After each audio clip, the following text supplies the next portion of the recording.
This is So In. This is So In, and I'm Angie Fenton. Thanks for joining us this morning. Today, we're dedicating the entire show to Hope Southern Indiana, a local nonprofit you need to know about. Angie, if you had to define what is Hope Southern Indiana in one sentence, how would you do that? How would you wrap it all in?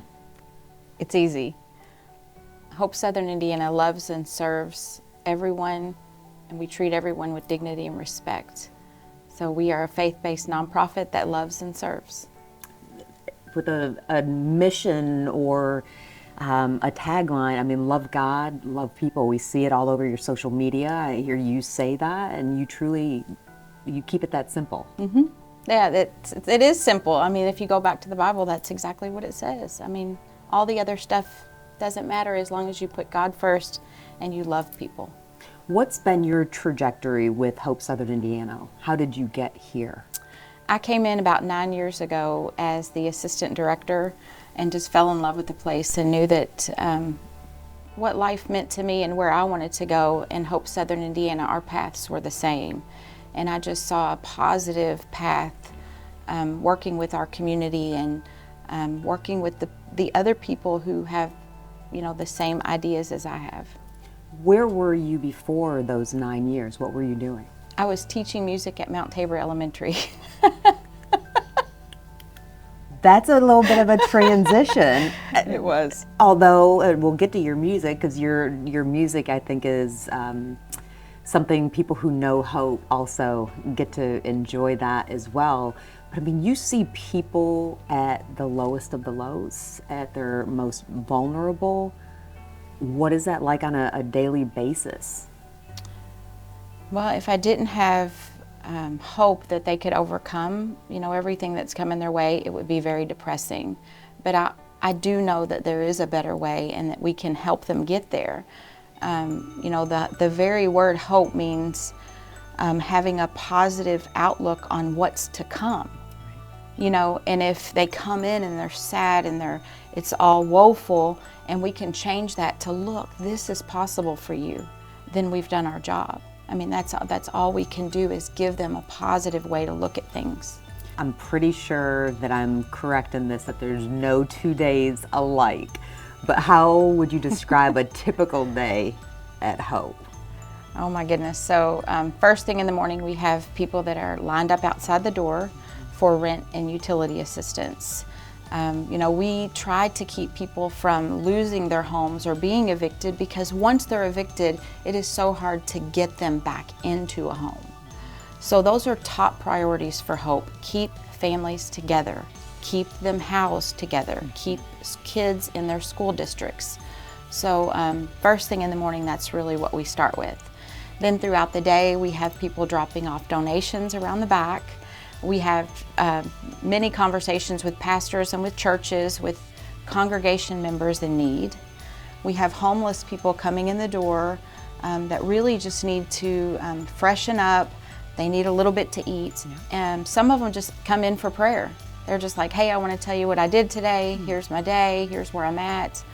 A lot of our seniors are lonely, and they just want to come in and talk, tell us about what's going on.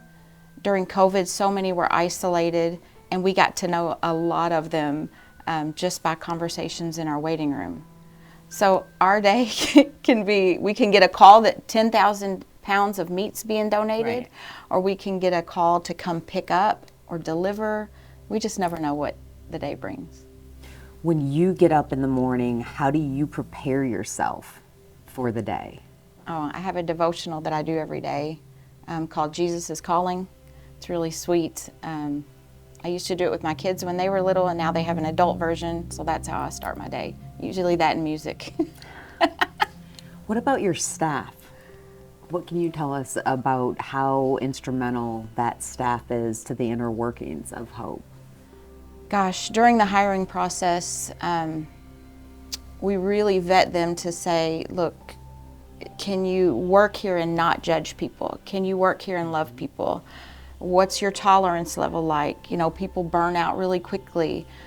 So we really vet them during that process. But once they get in here, they kind of find a rhythm. Like Joy, when people come in and they see Joy's door is open and she's in there, they go straight into her office and start talking to her because she loves people. She is a people person. And the majority of Joy's job is data entry, dare to care. But they go into her office anyway. So when I see that and I see a connection that she has with people, I can't be prouder of her and more happy for the organization that we have her. And it's just, I can tell you that about each staff we have. Each of them have a skill set that's out of this world. But aside from their skills, they love people. And if we focus on that, we're making a really positive difference in our community. One of the programs I know not only are you proud of, but you have seen it work is Holistic Hardware. Yes. Yeah. What goes into that, and then what's the result when people go through that course? Yeah, Holistic Hardware is a 10-week or 5-week if we're doing a fast track, depending on what time of year it is. And it's just life skills to get them to the next level of self-sufficiency. A lot of people don't realize the people that they associate with and the relationships that they have in their lives can either make them or they can break them. That's one in-depth class that we go through. We have them evaluate everybody in their life. Is this person positive? Are they negative? Are they leading you here? How are they helping you? How are you helping them? So that's a huge class, and that's usually the eye-opening class of, wow, these people are my family, but they're not for me. This is where I am because of this. But look over here. Here's where you can be. You have to change a few things in your life to get what you want. So we push them to get there. Another one is finances and budget. Some of our clients have never done a budget. They just spend. They don't know what a budget is. So we do free budgets with them. Mike, one of our volunteers here will sit down one-on-one and do a complete budget with them personally for as long as they want. For as many weeks, he will follow them. That right there, you would have to pay a lot of money for someone to sit down and do that. Mike's heart is so big, he just wants to see people reach another level. And we talk about, the stigma is that organizations like ours enable people. You can't enable people with basic needs. Food and water and clothing and housing are basic needs that everyone has to have to survive.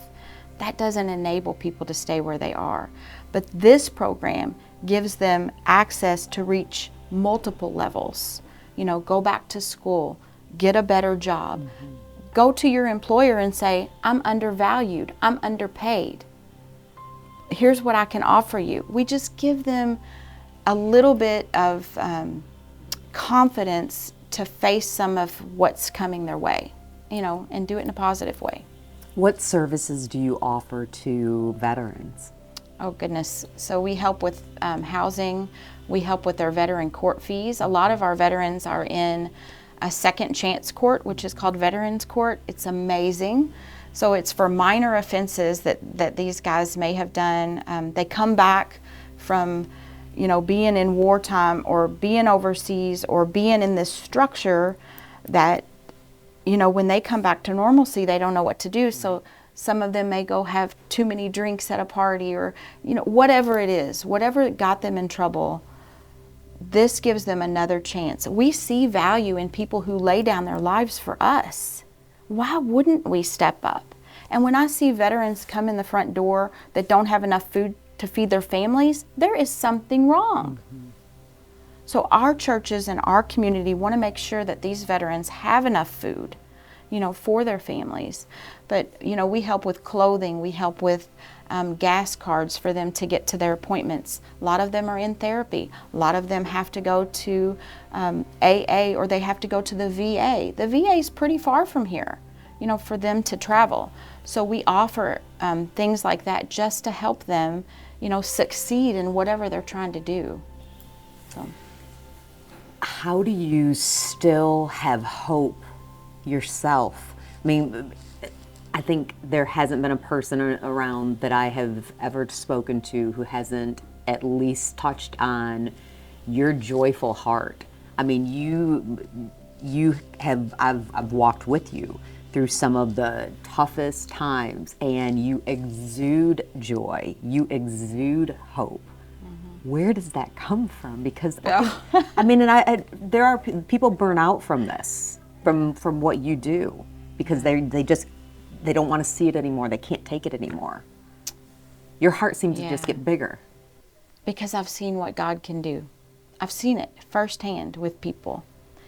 We grew up very poor. There were times I remember being in our backyard in these metal tins, and my sister and I would sit in them, and my grandparents would pour gallons of water over our head when we didn't have running water and electricity. I remember those days. Those days make me grateful for these days. Every day I'm not there is a step forward.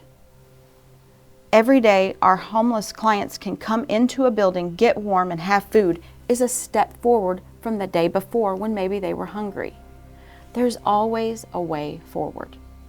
And if people start looking in the windshield instead of the rearview mirror, they're going to get farther. But with agencies like ours and with community support, we can help them get there. And it's okay sometimes to have those bad days.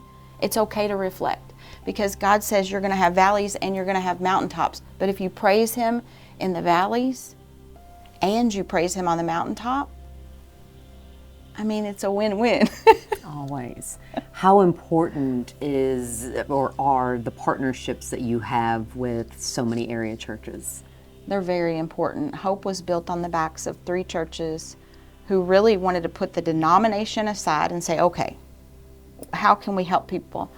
We have a need, we want to help, and we see a need. So they went to the community and said, how can we help? And it started out with children. It started out with after-school care. It turned into a community garden, and it just kept growing. More churches wanted to be a part of that.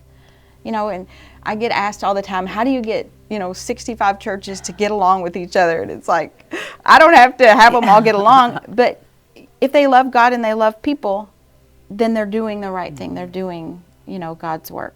And I don't have to sit down with them and agree with every little thing these churches do. I don't. It's very simple. Go back to the basics. And that's just what we do here. You sometimes will share stories, and I think one that, I've just not forgotten, and you can correct me, but a family that came over the river, and they were living out of their car, and they found hope. Mm-hmm. And then you were able to help get them into a hotel, safe shelter, locked doors, Yes. food, water, showers. Mm-hmm. And now, where are they? What's happening? Because it's one thing to get a family off the street, but hope does more, because you continue to walk that journey and ensure that, even sending them to different resources, but ensure that they're okay. Yeah, so they are awaiting housing. Yep. They've been approved for housing, so now they're just waiting on a bigger unit, because they have the small children. They have 4 children. The reason they pulled into our parking lot, they saw a sign with scripture on it.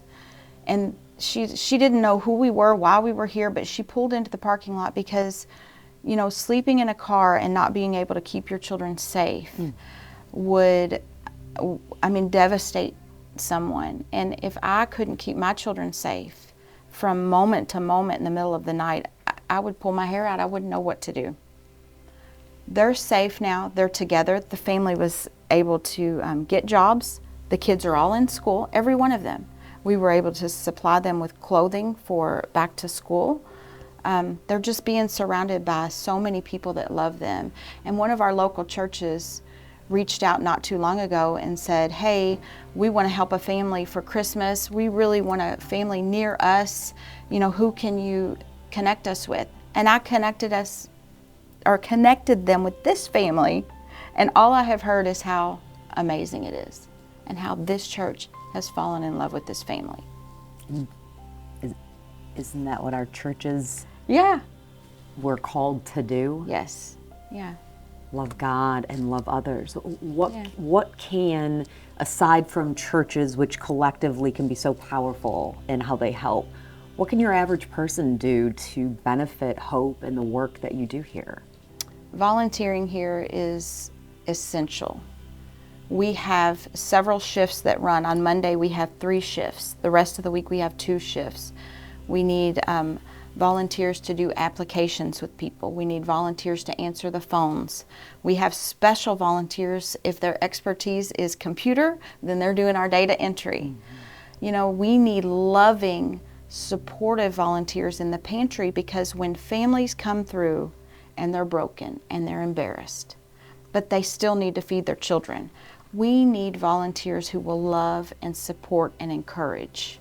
And if that's what volunteerism looks like here, then please come here if that's in your heart.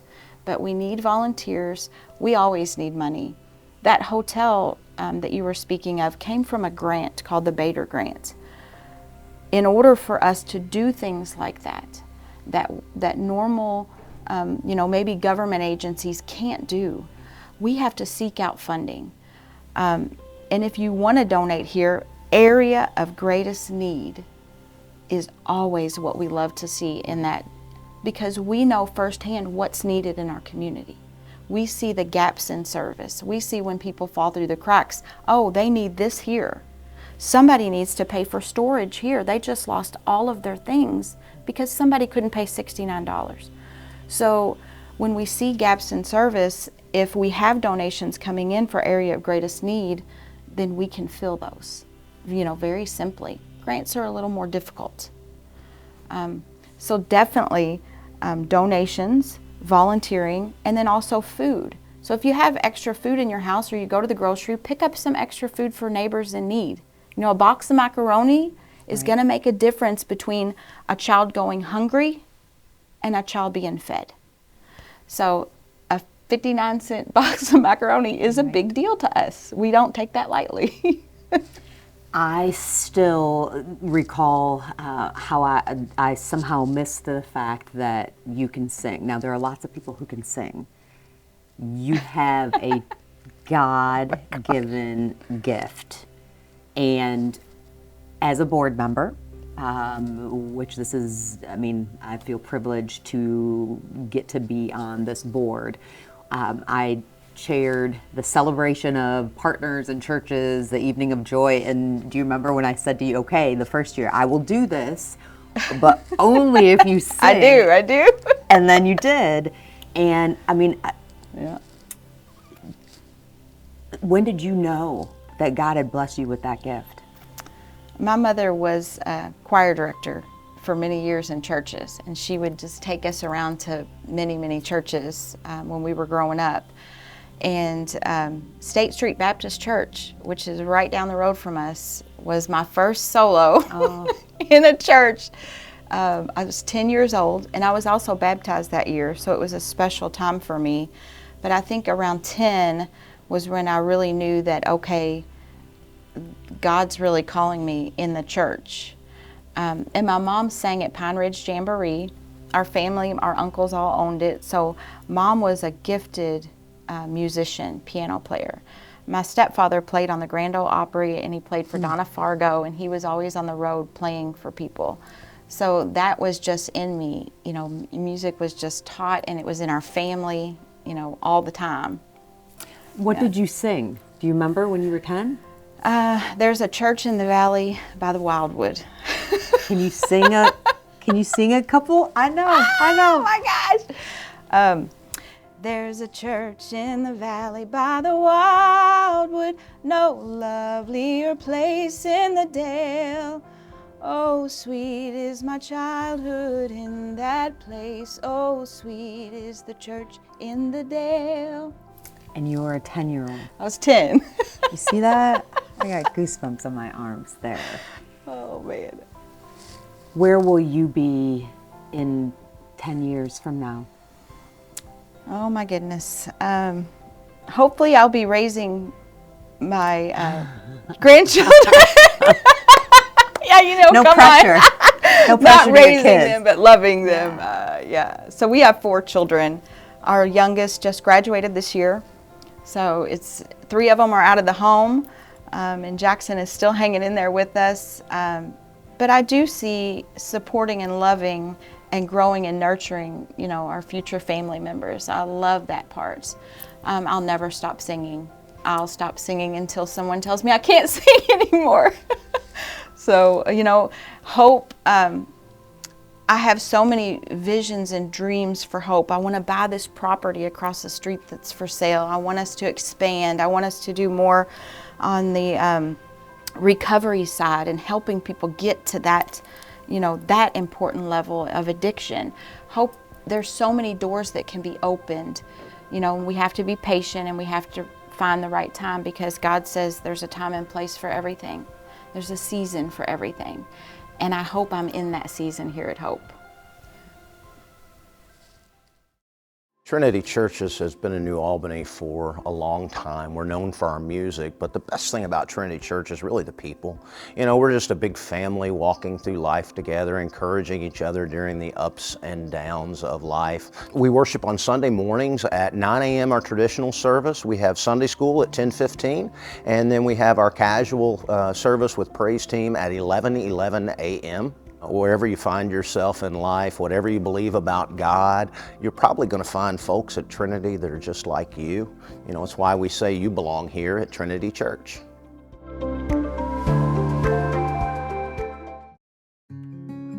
Everyone wants energy that's reliable and affordable. I've been a Duke Energy line worker here in Indiana for almost 20 years. So I'm proud to help deliver that for the people and the communities that matter most to me. With stronger, more resilient systems, better able to stand up to severe weather, and support for local businesses and jobs. It feels good knowing I'm helping build a smarter energy future for all of us. Mathis Pharmacy, we're a locally owned, family-owned corner drugstore here in New Albany. We've been here for 92 years now, as we opened in 1931. We carry a wide variety of products and services, including the traditional prescriptions that everybody thinks of as a pharmacy. But we also offer medical equipment, wound care, lift chairs, walkers, wheelchairs, and our latest addition is a diabetes center, which offers education and products and services to help out the rapidly growing diabetic population. The healthcare landscape has gotten very complex lately, so people need help and guidance to get through that maze of things. So that's what we try to do here at Mathis. We try to offer a pleasing, satisfying experience, one prescription, one person, one encounter at a time.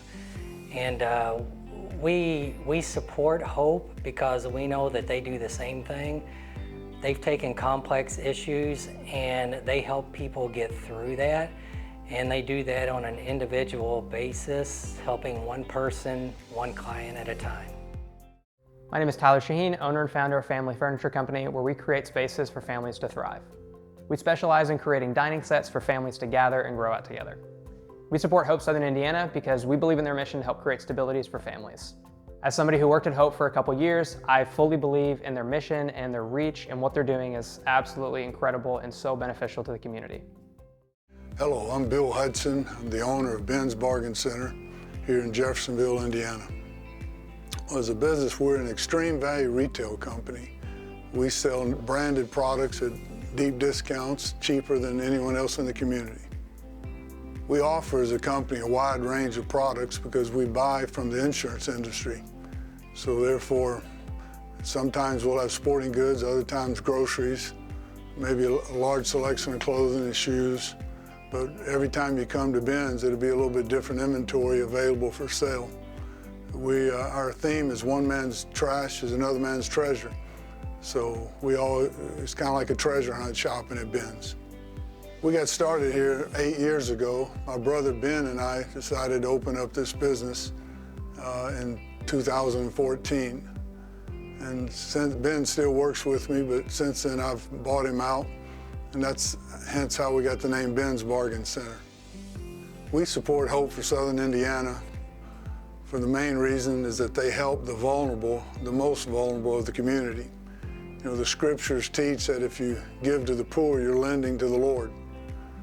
And I can't think of a better charity in the whole community than Hope for Southern Indiana, because they reach the poor, the needy, the very most vulnerable. And therefore, every dollar you give to Hope is going to meeting the needs of the people that need it the most.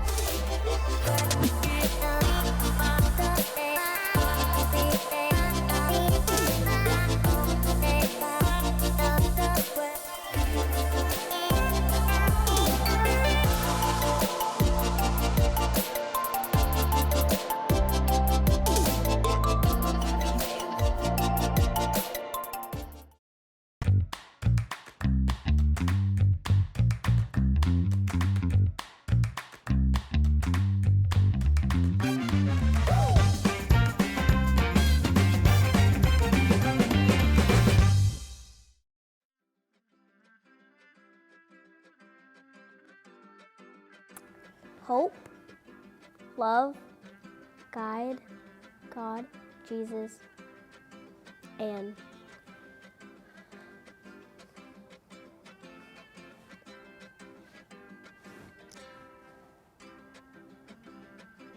world. Because if you don't know what the word part is, it's because you have a whole world to you too. Even though you might be poor, rich, or medium, you still have a whole world. Everyone wants energy that's reliable and affordable. I've been a Duke Energy line worker here in Indiana for almost 20 years. So I'm proud to help deliver that for the people and the communities that matter most to me. With stronger, more resilient systems, better able to stand up to severe weather, and support for local businesses and jobs. It feels good knowing I'm helping build a smarter energy future for all of us. Thanks so much for joining us for this episode dedicated to sharing all about Hope Southern Indiana. As I talked about with Executive Director Angie Graff, I am on the board. It is definitely an organization that I have embraced, but so have all of us here at Extol Media, which produces This Is So In. If you want to get involved, whether it's donating your time, talent, or treasure, visit hopesi.com or check out Hope Southern Indiana on Facebook. Until next time, we hope whatever you do this weekend, you're so into it.